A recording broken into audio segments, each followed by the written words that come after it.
Hello and welcome to Arcanine Rides. It's time to talk about the Varla Pegasus. This full review will be focusing on my thoughts over the past months that I've been using this scooter. I will cover what it's like owning and using this scooter on a regular basis. I will also cover any changes I've made to the scooter and any suggestions I have for you guys if you decide to buy this scooter.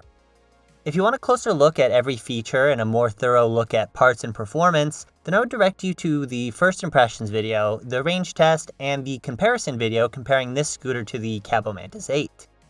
The link to the Pegasus will be down in the description along with my discount code. Also, consider dropping me a follow on Instagram, Facebook, or TikTok, as I've been posting a lot more across all my socials and plan to continue regular content across all those socials. I will also be posting more written reviews and other articles on my website, arcaninerides.com, so give that a peek. Now on to the Pegasus review. The Pegasus has been a ton of fun to ride, and is a part of the small group of scooters that I ride for fun when I'm not filming. The price to performance is amazing for this scooter. The list of scooters with the Pegasus's resume at this price is very short.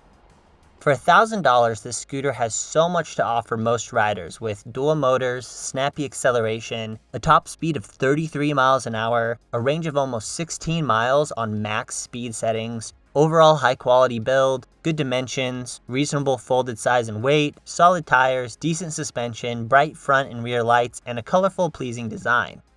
The Pegasus has held up well overall, and the parts that I was most concerned about haven't had any major issues. I was a little worried about how the folding lock would feel after semi-consistent use, and I wasn't sure if I was going to have to be constantly tightening it and adjusting it. I haven't had to make any adjustments to it since the first day adjustment I did. There have been no problems with it, and the Pegasus has felt really solid in the stem and locking area. The brakes are by far the weakest point of this scooter, as the braking power is really mediocre, and recently the brakes have started to rattle around and make more noise. You can hear what seems to be the brake caliper vibrating while I ride. A little noisy in the suspension, and the brakes rattle around a little bit, but the suspension just needs a little bit of oil. Just gotta find the right pivot points and grease them up a little bit, and all that creaking should go away.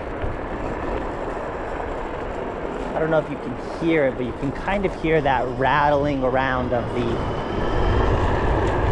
particularly the front caliper, that bzzz, the kind of like buzzing metal. It's not overly distracting now that it's been happening for a little bit, but initially, like it wasn't happening when I first got the scooter. And so like when I switch, or like when it did start happening, I noticed it immediately and it bothered me. Now it's not bad.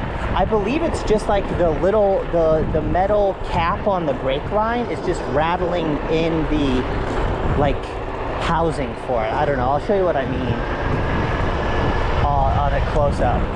But the solid tires don't do a huge favor for the brakes on this scooter, as the increased roughness of the ride jangles around the parts more than normal.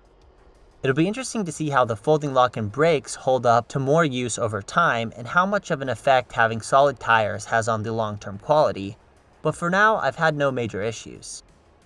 Generally though, I've been really pleased with the solid tires, and overall ride quality has been really reasonable thanks to the softer suspension. I've avoided at least one for sure flat tire after pulling a piece of metal out of the tire, and I've potentially avoided many more. There's quite a bit of construction going on around my city, and flat tires are easy to come by with all the debris laying around. Varla chose to go with solid tires for this very reason, and anyone who has had to change a flat on an electric scooter can testify to how awful it is. I will trade ride quality and even potential overall scooter longevity to not have my scooter get a flat on me in the middle of a ride or a commute. The solid tires make the Pegasus a top-tier choice when it comes to choosing an everyday commuter scooter. I've also become a big fan of the stiffer steering and the wide wheels on this scooter. This combo makes for a very stable ride even at high speeds. I also have gotten a good feel for how the scooter turns and handles with these wider wheels, and feel comfortable with all aspects of how the Pegasus rides. It can be a bit of a different feel initially, especially if you have ridden other scooters regularly, but now I really like the way the scooter feels to operate. There are also a number of smaller features on the Pegasus to like. The big display is easy to read, and the included front and rear lights are bigger than you normally see on scooters. Though, if you are riding at night regularly, I would still suggest the handlebar mounted front light in addition to the included light. The included light alone isn't quite enough for me to feel comfortable riding for extended periods at night, but it will get you home if you have a short ride or are unexpectedly finding yourself needing to ride at night. The rear brake light is big and is mounted at a good angle for other vehicles to see fairly easily. Now let's cover some of the changes that I've made to the Pegasus. First, the biggest and also most suggested change I have seen from the comments was to change the acceleration strength P setting to give the Pegasus a bit more oomph when accelerating.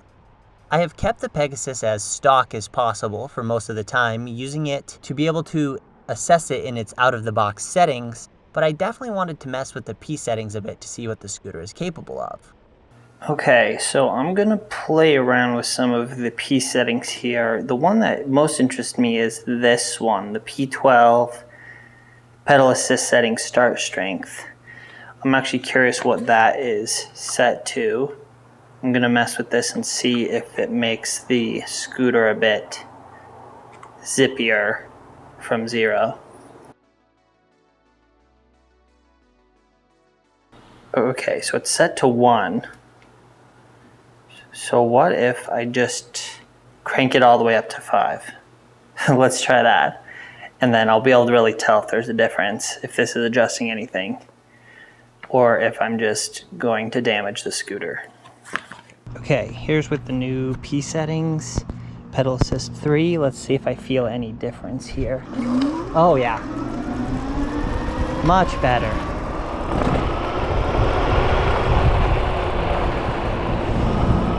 Okay, so they tell you not to adjust it. I'm not sure if they're worried about like the long-term quality of the motors or if this is going to wear things out quicker or what, but this is 100% the way to go. Yeah, oh man. Oh, that's awesome. That's way, way, way, way, way better. Real quick, I just want to say that I'm not sure if messing with a P setting that is marked as do not change will affect warranty or long-term quality of the scooter and motors, so only change this if you're willing to accept both of these possible downsides. I also made some adjustments to the handlebar layout. Okay, so there's a few adjustments that I wanted to make on the handlebars on the Pegasus that I'm going to do right now. The first one is that this thumb throttle, the reach is just too far to comfortably use for an extended period of time. And I actually talked about that in my range test. So if you saw that, you know that I was getting like major like cramps and muscle fatigue over that nearly hour-long ride. So what I'm going to do is I'm going to swap the location of the throttle and the brake lever. It'll also give me more leverage on the brake lever, and then also obviously the closer thumb throttle, which will be nice. The other thing I'm going to do is I am going to swap out these grips here for a set of race face grips. I've had these around for a while and they've come on and off different scooters and I really like them. So I just gave them a clean and I'm going to throw them on. The blue and the yellow, I don't know how much I like that color combo, so I might switch these out for different color grips. But for right now, they're going to be a lot better than the included grips.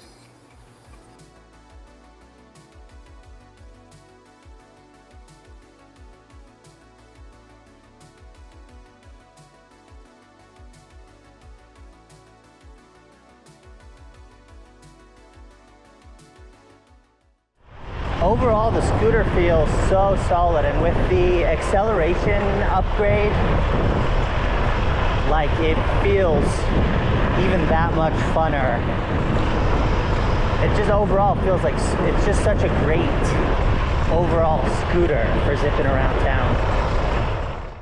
So I'm really pleased with the changes I made to the Pegasus and now like the scooter even more.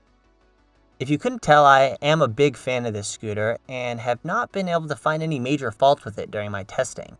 As I mentioned, the only thing I haven't really liked so far are the mediocre brakes. I also am not a huge fan of the stock grips because they rotate around the handlebars a bit, and the rear suspension actually hits on the mudguard when fully compressed.